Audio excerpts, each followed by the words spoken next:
here are my handmade full grain leather dog collars, and I've just made all 3 of these out of a ton of scrap that I have left over from my human collars, aka belts, leather belts. You can see this giant bin is just one of multiple scrap bins I have of leftover cutoffs from my belts that I've made for people, because my belt straps are about 55 to 65 inches long.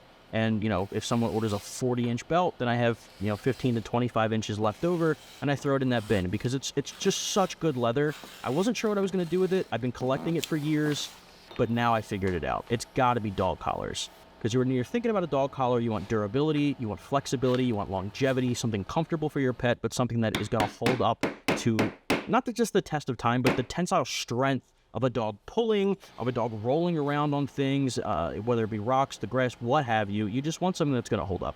And you want something that's going to fit properly. So designing these, I wanted to make sure that they were custom fit to your dog.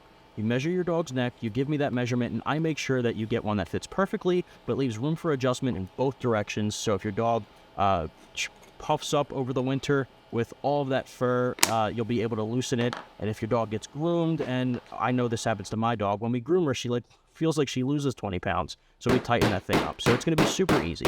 And I've always hated the way that the fabric-y collars from like PetSmart and big stores like that adjust. I don't like that you have to loosen a piece, then tighten a piece, and loosen a piece, and tighten a piece to get it.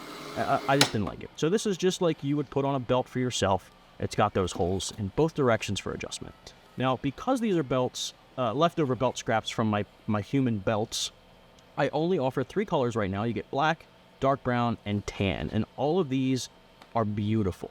It's 1 inch wide, and it's an 8 to 10 ounce leather. So I'd say it's about 3/16 of an inch thick. It's a pretty thick piece of leather.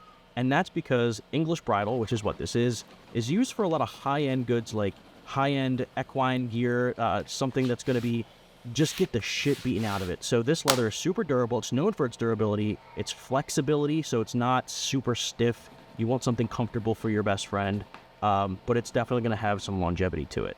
Now, I hand dye the edges of these because the leather is not dyed all the way through. It's dyed top and bottom, but not through. So those edges I hand dye on the dark brown and the black. The tan, however, just gets burnished, no dye. It's got kind of a natural finish to the edge. Now, all of these holes are 3/16, so they're super easy to put the belt buckle tongue through. That's always been a gripe of mine as well, when the hole's too tight. It's just something that's a little bit more difficult to use with the tongue on. All of these words are going to be taken out of context here. So you get what I'm saying. I'm just going to stop while I'm ahead. Now, antique brass hardware is what I use for all of my products across the board. It's kind of like a brand identity thing for me at this point. I love the antique brass look, and I think paired with all 3 of these leather colors, you just cannot go wrong. These are reinforced with hand-set rivets, which you'll see me do now. And they're not tubular rivets. They're not double cap rivets. These are full set rivets with, I set by hand. These are brass rivets that are permanent. They are not removable, at least not very easily at all. So they're definitely something that's going to handle all of that strength from your dog pulling, you pulling back, and all of the nonsense that your pup's going to get into, or your, not pup, your big dogs, your Cane Corsos. This will definitely hold up.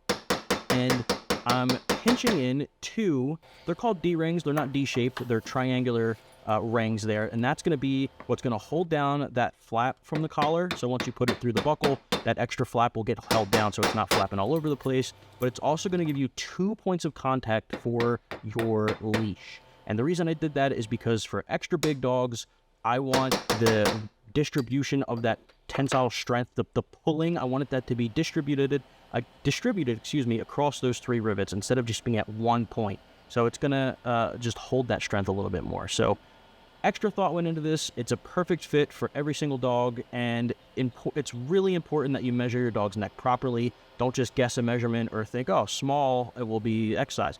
Make sure that you're measuring, because I want to make sure it fits your dog perfectly. It's extremely important that your dog does not slip out of these collars. I'm sure you know that. I'm also working on something that can be an add-on that can slip onto the collars here that holds an air tag, because I know I keep that on my own dog, and I want to be able to offer that for you guys as well. So look out for that. But for now, these are available in these 3 colors, and you can also get it engraved with your emergency contact info. So right there on the tip, you can put your dog's name, your phone number, your address, whatever it is you want me to engrave. I'll do it for you free of charge.